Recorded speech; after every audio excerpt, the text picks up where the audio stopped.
Doc here from North America. Good morning, good afternoon, and good evening. Oh, we got a crowd. Hey, Robin.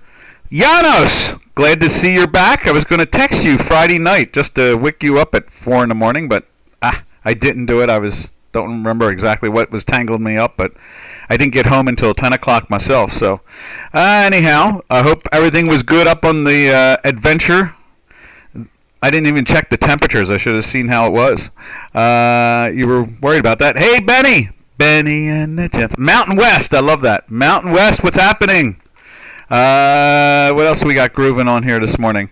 We got some numbers coming out this week, the CPI and so forth. Yo, yo, yo. Let's see. Somehow I got my work done by the time. It doesn't happen very often. Well, that's all right, Mountain West. You're always welcome. Glad to see you. And there's Janos.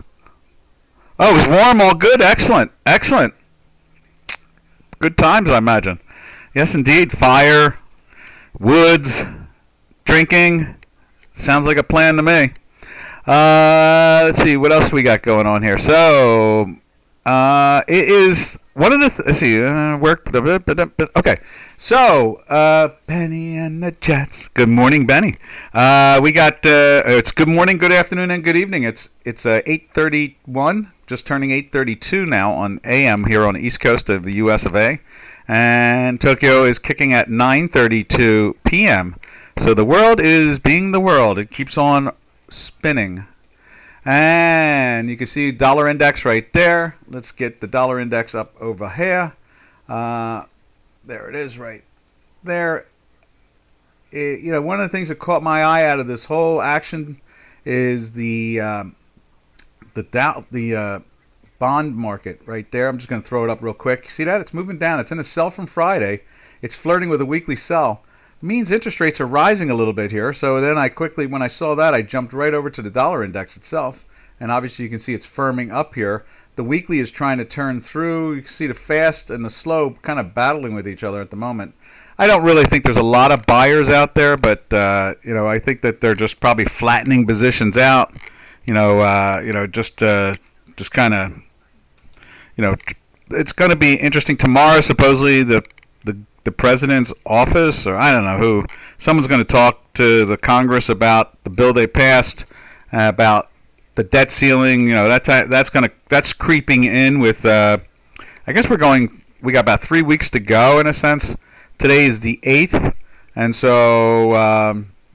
Oh, here, I didn't even show it to you. I said it to you, and then I didn't show it to you. There's the dollar index. And let me just show you the 30-year bond again here. There's the 30-year bond, how it went into the sell on Friday. And the weekly now is flirting with that. And it's like, really? Really? I thought the interest rates are kind of flat. So I have to assume what we're seeing there is that money is just trying to flatten their positions out before the news this week. Because you got PPI on Thursday, CPI on Wednesday. For those that do pay attention to the fundamentals, they're looking for real estate and rent. So sales in real estate and what the expenses have been on for renters. That's kind of like the buzzword on Wall Street this week. They're looking at those two particular areas that they'll try to focus in on a little bit. See, that'll be like the telltale. If they get the numbers they like, then obviously, they'll rally it more. If they don't get the numbers they like, they will try to sell it down a little bit more. I don't really think there's that much room to sell on the downside, but we'll see. I think that money doesn't have anywhere else to go. They got nothing better to do, and the banking, the regional banking problems seem to be drying up, and so that's why we look at this and we say, the dollar is really going to rally? Okay, we'll see. In this case here, that's what bonds are trying to tell us is that they are, and I don't think that they really are. And let's go over. You can see it here on J4X. You can see it right there. It's showing us that the dollar is still failing, even when we look at the dollar index out of Chicago itself. It looks exactly like the way it does on Dukascopy, and you can see that the pressure is on the downside, but the algo is trying to turn up, which says to me the internal. That's saying to me the internals are really trying to flatten out. No, sometimes it's smart to have a position on. Sometimes it's smart to be long. Sometimes it's smart to be short, and sometimes it makes more sense to just be flat. and that's exactly what I think is going on here. They want to be flat, and then they can jump on it from there. You got to imagine there's tons of money on the sidelines, and at the same time, there is plenty of opportunity to buy. I mean, there's a limit, of course. Liquidity wise, that's part of the problem is that the liquidity wise is not the best, of course. But that's what it really comes down to. And so from there, let's see, where do we go? We go over to. I think I've gotten my opinion out, so you have an idea where I see the markets and what they're doing for the week. Since it's all the noise starts tomorrow, then the real noise starts Wednesday and Thursday. So, alrighty. So from there, let's jump over to the. Oh no, not again. What is this? Let's make that. What is that? That is the stochastic slow. Let's just double check that. Edit. Yes, that's the slow. Okay, and now what is this up top? This is edit indicator, and that's a slow too. No, me not likey. Let's get rid of that. And let's see, we're gonna do it like that. This display stochastics. Let's just double check that. Inputs, outputs, slow D. Alright. So that is stochastics 5SM, and it's slow. Yeah, slow D. And that's a slow D. We want a fast, so let's get rid of that one.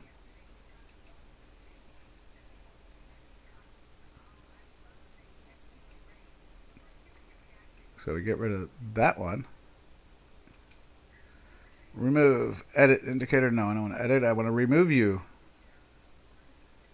Clone, copy, remove indicator. There we are. Now let's insert. Where's it at? We go up into here. Let's get the recent indicators, and we want the fast. There it is, right there. Now we just need to put them on the same thing. We went through this on Friday. Edit indicator. Inputs. Cancel.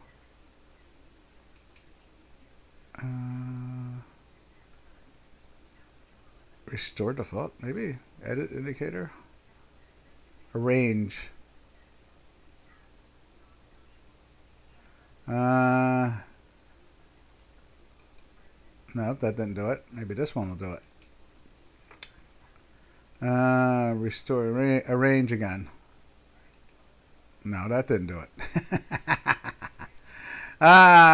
We gotta master this. Arrange. Move to, that's what it is. Existing one. No. Alright, so we'll go like that. And move to existing one. No, that didn't do it either. Why can't I just pull it down? And now I'm getting texted. What is this? Okay. There we are. Alright, we'll get this figured out in a few seconds. So we're going to keep on doing this until we don't. And move that up.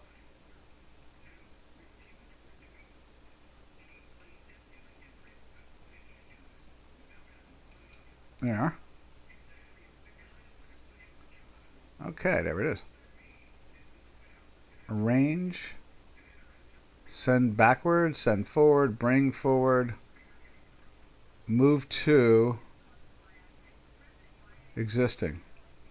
Alright, so one of these, how about that? Move that one to existing. Well, at least it jumped. And then move to existing. This is a challenge. Oh, maybe why don't I do this? No. No. No. Anybody knows how to Giannis, you know how to move this thing? I peck and pull on this poor thing all the time. Let's see. Why? It's got something to do with the combination. Move to existing. Alright, let's try moving that to existing then. Now. Let's see. Indicator, copy, remove, restore. Let's try that. No, I don't want to restore that. Remove indicator. There we are. Let's do this. We'll insert a new one in there. Where is it at? Right there. Recent indicator. Slow.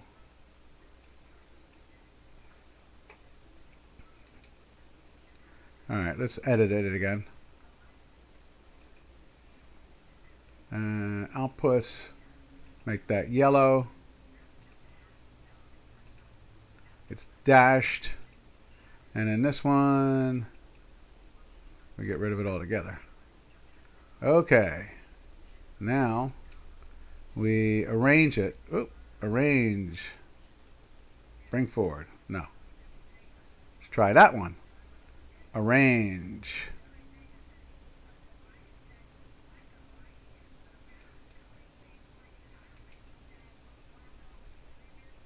Arrange backwards. One of these always does it, and it's like just a torture. Existing. No. Alright, well, we'll get to it sooner or later, but let's just get back to... That is the dollar index. Let's run over to the euro. Oh, here is Giannis. Okay, what do you mean by moving it? Putting it overlay. I usually just set up one indicator and then add indicators. Yeah, but I want them to be overlaid. And one of these buttons does it. Usually it's like a fight to get there. So, let's see. Edit indicator, maybe in the edit? No. Advanced? No. Levels. Output. It's one of these. It's usually like I click on the top one, I go like that, and I arrange it, move it to the existing one. But it doesn't want to do that. Right. Exactly. That is how you get them overlaid. Let's see. I usually just set up one indicator and then add an indicator. Oh, okay. So in other words, if I get rid of that one,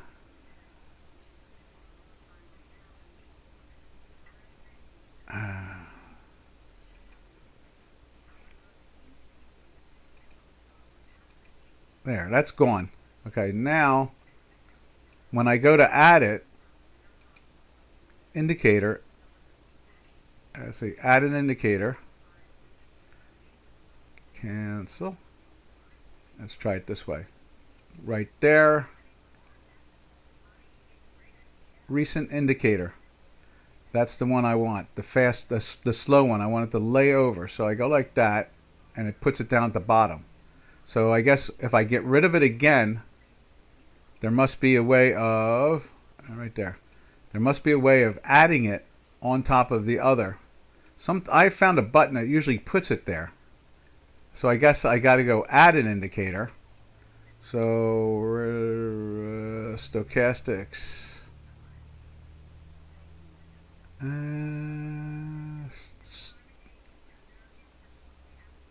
got to look on the monitor that you're on. Add an indicator to an already set up one. All right, where's that button? Add an indicator to already set up. Add custom. How about that? No.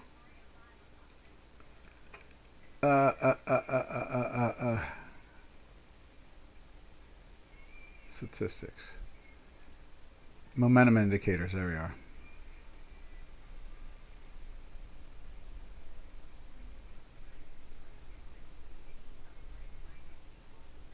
Stochastics F. So it must be just that one.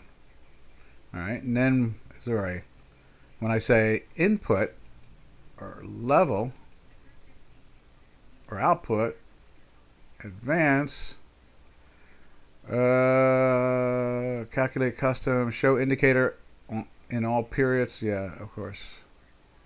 Edit maybe. No, that didn't do it. Brings me in a bunch of code. Look at that. Yes. Now I'm really cooked. All right. Is that over there? It's over there. Okay. Anyhow, sooner or later we'll get that resolved. Yeah, that's what we're supposed to have, is these two indicators overlaying each other and just having a hinky-ashky laying on top of that instead of on top of the bars themselves. That's the Manhattan indicator. So what we're going to do is we're going to go bounce around. And so you can see the fast moving down at the moment, not turning up. Oh, let's put the euro in there at the moment. I'm not going to fight with it. I'd rather talk about markets. I got to get out of here today because of the action. Let's see. Right there. There's the euro. You see the euro still trying to climb there. And let's put it up over on Chicago Quant. Let's go over here like that. File open. There we are. And so, hand pink waving. Hey, Metho. What happened to your symbol? Yeah.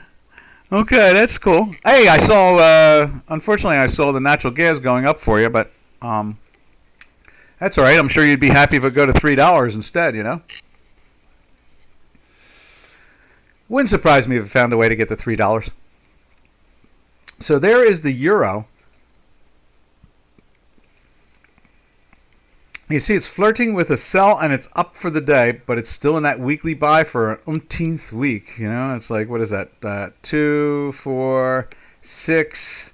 This is the 8th week now in a weekly buy. It's flirting with the sell today right there. You can see that, but we got a red and green, so it's not doing anything particular. Let's see. YT is broken. What is YT? Sometimes I'm pretty simple in the head. So YT. What could be YT?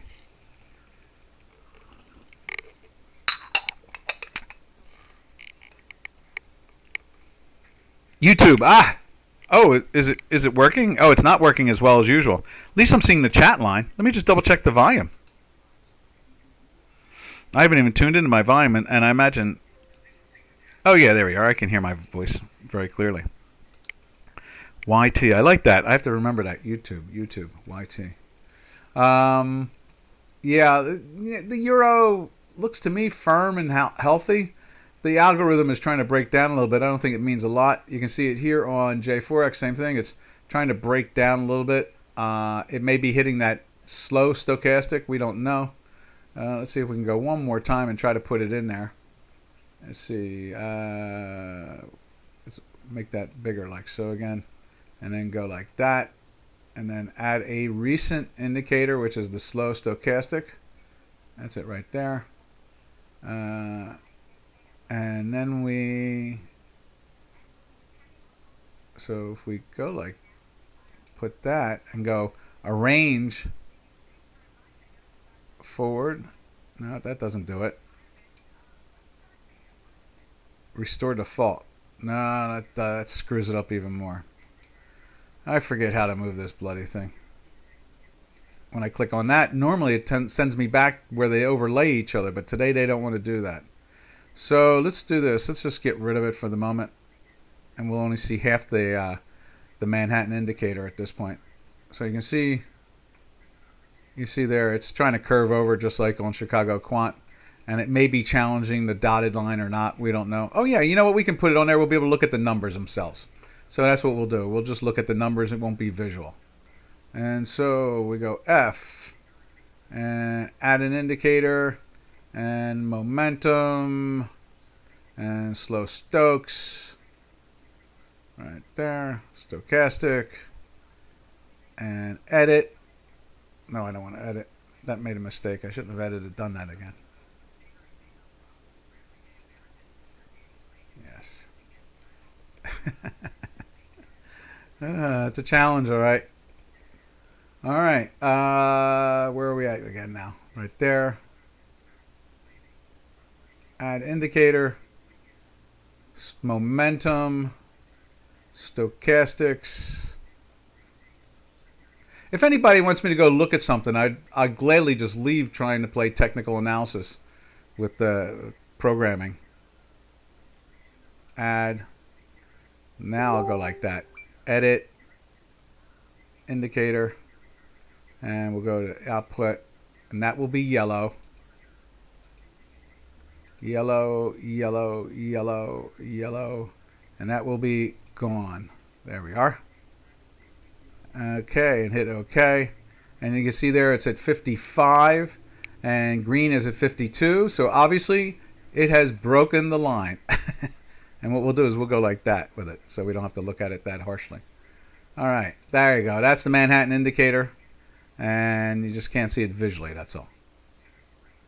And see if we can go like that. I guess we move that up. There it is. So you can see 53 and 55. It's underneath. And that's the action we're seeing there. VIX? Yeah, let's check out the VIX. It went back into the daily sell last week. Let's check that out right there. The weekly never turned up. Didn't think it would. You know, it's a irrelevant tool overall. It's a lagging indicator like the MACD is, you know. Whereas the two stochastics are leading indicators. There's the Dow Jones Industrial Average. There is the VIX. You can see that was yesterday. That's Friday. You can see the weekly down here. It's trying to turn up. Nothing major. But I don't think it has much gumption. It tried to get through there, you know, on, was that the Wednesday, and Thursday it confirmed it. Then it gave the winner chicken dinner for the short-term traders and options. And I'll tell you, those options are really tough to trade because they're European, not American exercise. And since they're European exercise, they don't have as much gumption. So you almost want to trade the futures contract. So there's the VIX.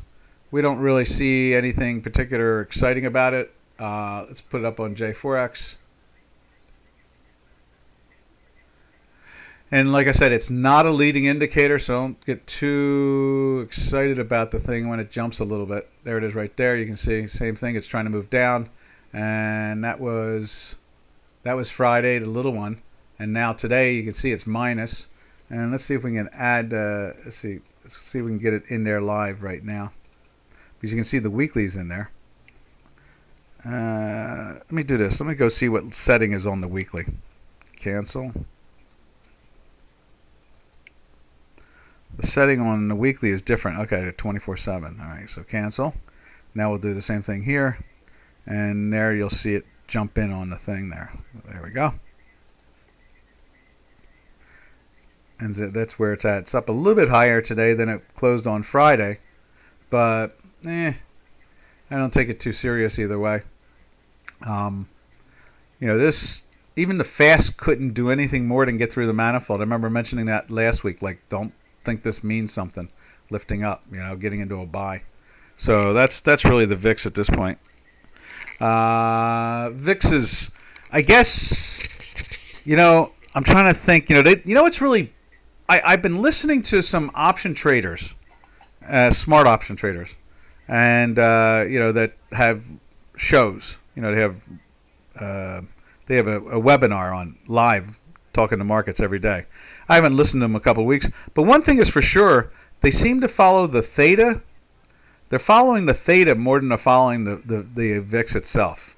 So in other words, you know, they're looking at the gamma and the theta, and I would imagine that would make sense. You know, I was a very active volatility trader, one of the biggest volatility traders in the world at one time, and so I would, you know, and I do shorthand now. You know, in other words, when someone says, I've done this here. Remember years ago when we were looking at Brexit, and I would say, don't worry about the volatility. Look at the way they set up the straddle. And so what I do, what I mean by doing shorthand, looking at volatility, what I do is I go and I look at the straddle. And the straddle tells me, remember Janos, when I said that the British pound was going to drop like, you know, 28 points or something like that, and you know, it was trading down like 6 points, and I said, and then I showed everybody the option straddle, and that is always pricing the real volatility, not the indexes, not the up, like I guess you could say the raw, but the deep inside. So in other words, what we're seeing when we look at the VIX index, we're looking at the money call, at the money put, in the money call, in the money put, and the wings, or the very, very out of the money and very out of the money calls and puts. Okay, so there's three different strike prices they're looking at, and so it makes six. So because six calls, three calls, three puts. So I was listening to these guys talk, and I even phoned in, and they were like, "Oh yeah, I remember you." They were SIBO guys, and they were like General Electric, IBM pit, and we had the largest position in the world in options in IBM for years. Dramatic position all the time, and so the volatility they follow the theta. They're really watching theta now more than anything else than they watch the raw volatility index itself. So I think that's probably the best way to try to chase volatility. One of the big missed trades, I was pretty green then. Yeah, first month's working, still studying. Yeah, you were in school at that point. You were getting your graduate degree. And remember that I showed you the straddle. And if you want to follow volatility, look at the straddle where they price, not the VIX itself. Like you see it's trading at 1757. That's kind of like the raw, Look at the straddle itself and see what they put in premium-wise for the gamma of it. In other words, how much the value of the premium of the call is and how much the premium of the put is. And I remember saying that for 2 days, going, VIX is, the pound is going to drop like 26 points, and it's or 25 points, something like that, or 27, and or maybe it was 23. I think it was 23. And so I kept on saying this thing's going to have this massive move, and it was because I was looking at the options, and the options were giving me, like I said, I do it shorthand nowadays. I don't need to look at the VIX volatilities and the six different options. Just give me the straddle. Wherever they price that straddle, chances are they're going there. You know what? Apple came out, and lately the straddles have been undervalued, which is even weirder. That's probably a liquidity problem. But the last year or so, when I look at a straddle, it seems to be undervalued, which means it's almost a buy. It's a definite buy. So I haven't done a lot of study on it to confirm that, because I just have my own math and I don't pay attention. But I had almost $7 when the stock was trading at 165 on Apple. It showed me $7 going. It was like $7.50 to straddle, right around in there, 7.25, 7.5, right around there. And sure enough, the news came out. The stock moved to 68, 69, hit 70, so it was $2 off. By the next morning, the stock was trading at 74.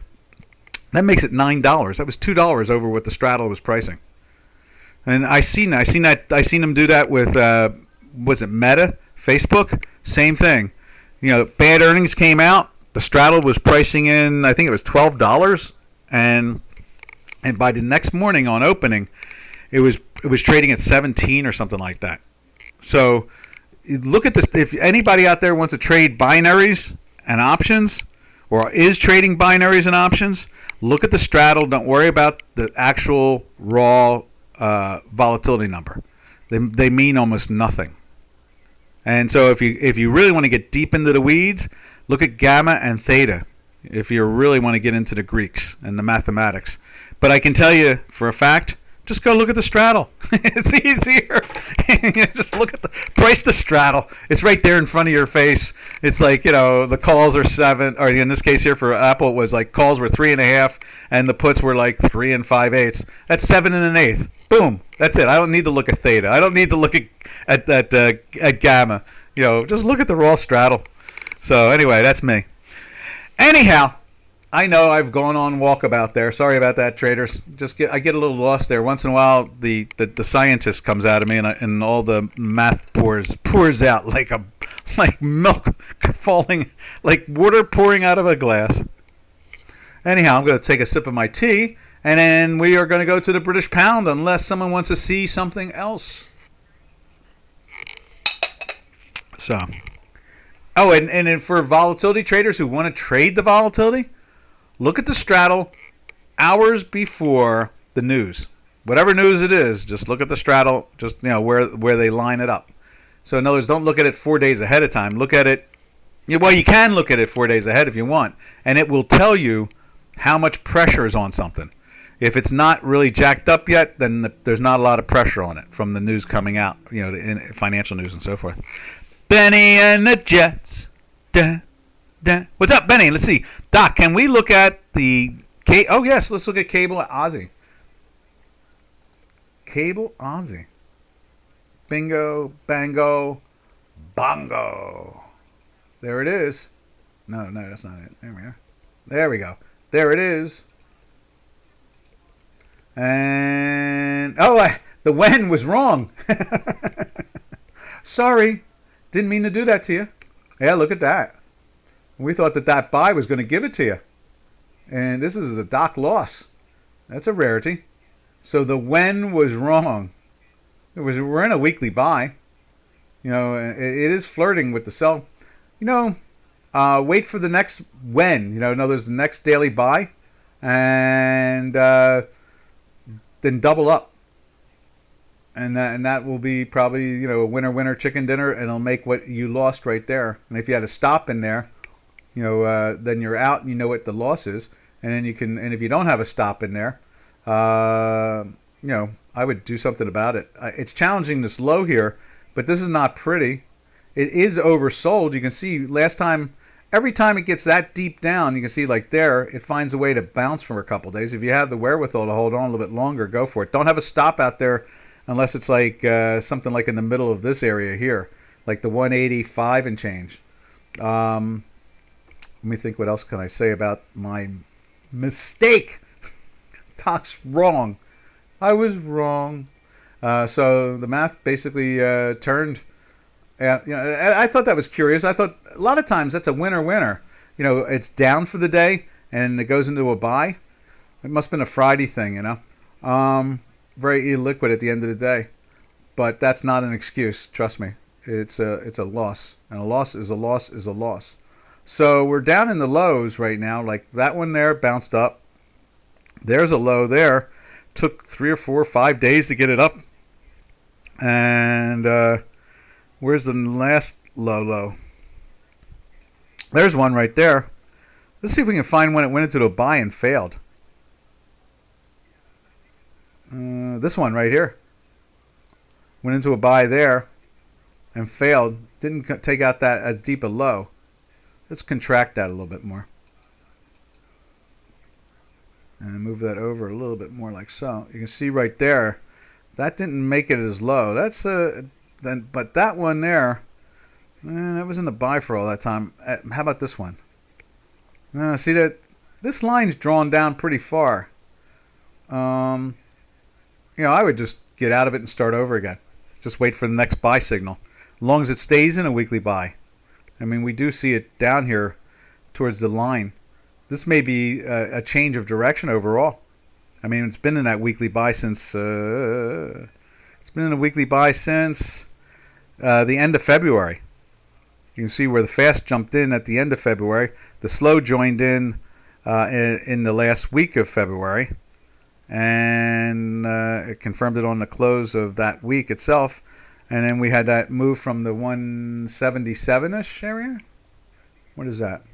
Yeah, 177-ish, mid 177s, and traded as high as where did it get to?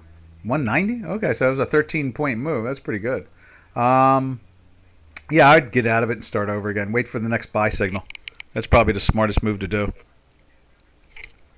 Yeah. And yeah, I don't blame you crying. Basically, it's. I'm a little disturbed how deep that is, and looking at the weekly falling down like that. It's getting noisy. Let's see, interest rates are draw. Let's see. Let's look at this. Let's see what this relates to. Let's look at the bonds again. See, for the last 2 weeks, right since the 28th. Let's go look at the bonds and see what the bonds have done. Because they're gonna basically lead this whole thing to begin with. So there is that the 28th. There's the 28th right there. That's the 26th. There's the 27th. So it sold off and then lifted up, and now it's trying to sell off again. I don't know if there's any direction to be really said about that. As long as this is going down, you got to imagine that the GBP AUD is going to have pressure on it also at the same time. Now let's go back to that a little bit more because of the Bank of England basically kind of adhering to the Federal Reserve's numbers. They seem to raise their rates when they raise their rates, so forth and so on. So with it dropping that hard, last time it dropped that hard, it found a base for about 4 or 5 days. So the question is, will it base itself on 185? Will it base itself at 186? Or will it even get as nasty as 184 and change? The smartest thing to do is just get out of it and start over. That's my train of thought when it comes to looking at the math. Especially with it trying to break down here on the weekly. So the when was wrong. We're going to leave that there and remind me. Wrong when. Wrong when. There we are. All right. We'll keep an eye on it. You might be going short than you are long before we know it if this is going to keep on acting like this. In other words, a rally up might not be the buy if this thing's breaking underneath in the weekly. It'll be a short. And this could be like an A, B, C, and that's the 8, and they'll give us a B, and then next thing you know, bango, down. So, all right, there it is, GBP AUD, and from there we'll go over to the great British pound itself, right there against the dollar, and that's marching. Look at that. See, that's responding to the increase in interest rates. Oh, that's interesting. It should be the other way around, shouldn't it? When the dollar, because the euro is feeling that pressure. Let's look at the euro again. The euro is even trying to lift up, but the math is trying to roll over.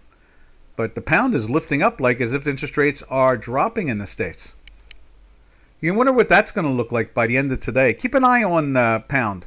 If pound closes at new lows tonight, with the U.S.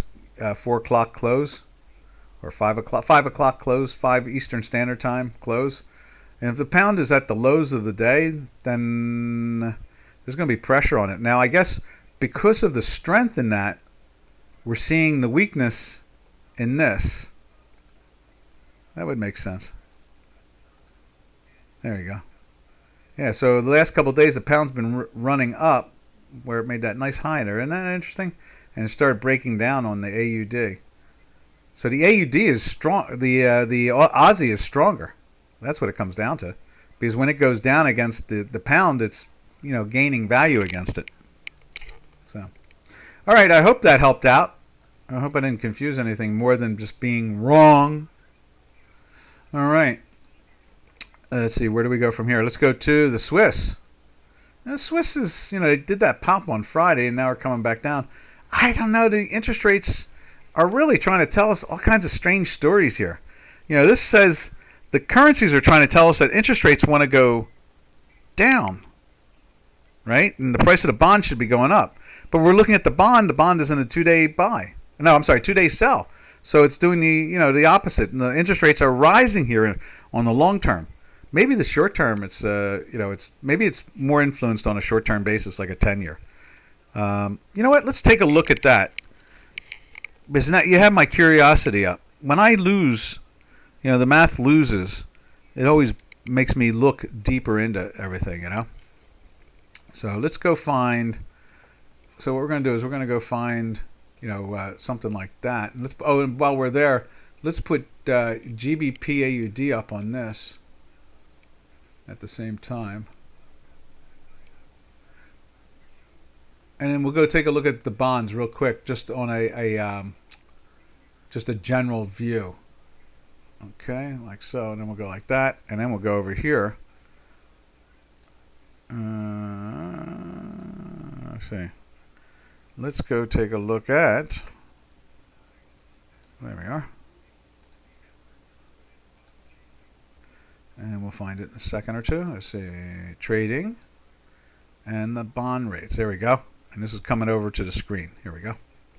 All right. So U.S. bonds, interest rates are rising. They're all rising across. Now, the 3-month is unchanged, but they are rising. And the 30, that's the 1 month. It's up 2/10, almost 3/10. And the 30-year is up like almost 5/10. So nothing else is moving. Oh, there you go. The 10-year is like that too. And the 7-year, look at the 3-year and the 2-year. They're all moving up like that pretty aggressively. So they're saying that interest rates are rising, and I don't know. Kramer, what a cuckoo bird he is. All right, he stole my index. Let's see. All right. Anything else from there? We'll jump over to, like I said, these currencies are really acting like as if interest rates are going to swing around into their favor. But the interest rates are not doing that at the moment. Maybe that's why the 3-month is unchanged. So notice that the very, very short term is barely moving. Whereas in the back months, they're moving them. Back months, when I'm saying back years. 30-year, 10-year, 7-year, so forth. All right, and there's the Swiss. As I said, it's gaining against the dollar, like as if interest rates are dropping. All right, from there we go over to the yen. Yen is battling to get into that buy today too. It's in the weekly buy now. It's playing with the daily buy. I was surprised it got through the 36s, almost touching 37. That really surprised me. I don't know what's going on there, but they seem to be changing banking policy. So that's kind of like what we're seeing at the moment there. All right, and from there we jump over to, we go to the Turkish lira, and what a spike that is. They pushed it into the sell 2 days ago, and now it's still in the sell, but it made all-time highs again today. And it's in the weekly buy, so it's like, it's typical crazy Turkish lira. Don't bank on that unless you can do it through warrants or options or something, or binaries. From there we go over to the King peso, the Mexican peso, gaining again in value against the dollar. A little pumping up today, a little loss out of it, but nothing major. It's in that weekly sell since the 18s. It's not that far. It's a very tight market. King Mexican peso is the king of the BRICS, and so we call it the King peso. It's the most powerful stock in the BRICS. All right, from there we go over to, we'll go to the Canadian right there. And there's CAD. You see CAD is gaining against the dollar. We would assume we're seeing, let's check oil out on J4X. We would assume, right there, there's light sweet, whoop, no, that's not gas. Let's go to sweet crude. And it's lifting again today. You can see that strength in the front month. You can see it over here at the same time. Let's see, mousy, right there it is. At the same time, we see it. There is the front month lifting again, climbing up from playing with that 63 area. It's got our 63 finally. Yay. 63.57. And every time it goes into a sell, I think it wants to go to 63. Finally did it. And it's in the weekly sell too. So it bounced off that like a rocket ship. It's already trading $10 higher. And it's in a daily buy for 2 days now. And what else is going on there? The weekly is having some issues trying to get rolling, but that's the weekly, And from there, let's do this since we are kind of like running fast and furious. Let's jump over to the South African Rand, and we'll put gold up on there. There's gold. Gold trying to lift up a little bit today. Closed in the weekly sell. I'm sorry, daily sell, not weekly. It's still in the weekly buy, as you can see right there. Look at that. The fast is busting the slow. One's trying to go down. The other one's trying to go up. Talk about, conflicting points of view. Let's throw it up over here. There's the South African Rand. Right there, the ZAR. And it is, what is it? It's loading up now. Trading at 1835.86. And what else can we say about that? We'll throw it up on J4X as we're waiting. Chicago Quant. Right there. And there it is right there. As you can see there, it's a a little bit down for the day, nothing major. The daily is trying to push up, and the weekly is trying to push down. Talk about confusion and interest rates, and then we got the bozos in Washington, President Bozo and the Senate Bozo fighting with the House of Representatives, trying to tell them that they don't like the budget. Instead of giving a alternate budget, they just say, we don't like it. It's like a child. We don't like that. Okay, Mr. Bozo President, tell us what you like. We like candy. Okay. Are you going to eat dinner first? No. Okay. Oh my God, what a bunch of clowns they are. All right, now from there we zip-de-doo-dah over to, where do we go from there? We jump into, we're going to get there. There's the S&P 500. Oh, they're knocking it down again. I was trying to get rid of some stuff too. Darn. I wanted them to be rising. Maybe not. Don't matter. Probably good stuff. Good stuff. Good stuff. And so from there, we go over to, where are we going over to? Let's minimize that. And let's get the, there we are. There's the gold, as you can see, trying to lift up a little bit with the South African rand, kind of stumbling around. Obviously, there is no real good game in there at the moment. It's just all trapped. I would think, while we're there, let's take a look at platinum.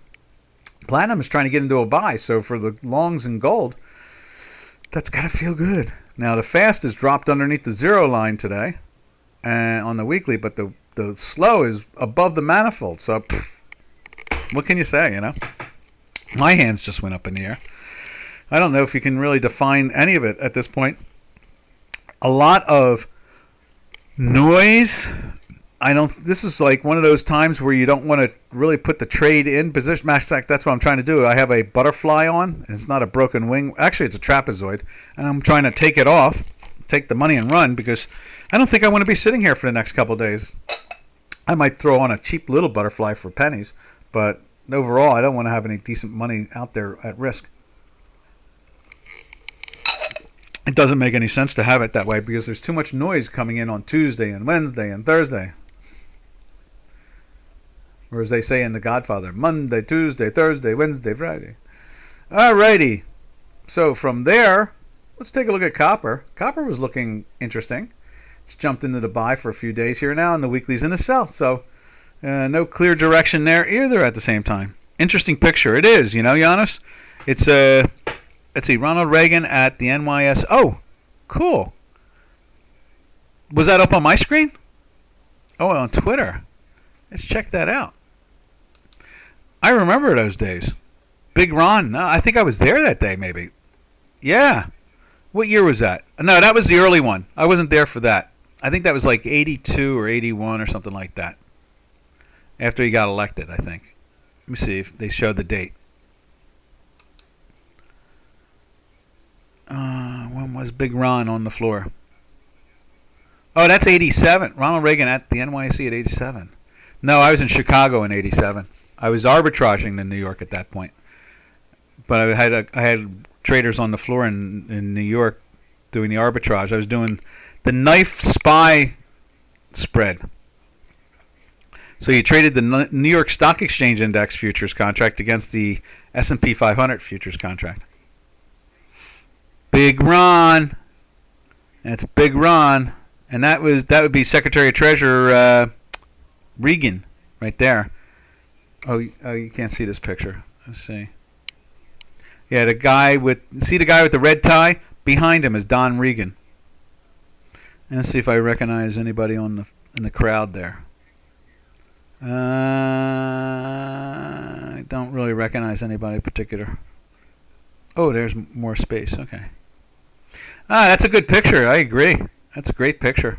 Big Ron. Always liked Big Ron. That's what the First Lady used to call him. Big Ron. Because their son was also named Ronald. So it was Little Ron and Big Ron.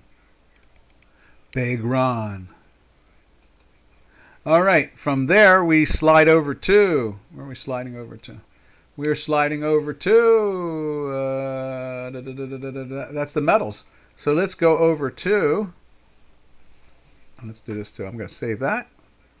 Let's save that one again. There's the copper. I want to save that copper. Copper, copper, copper.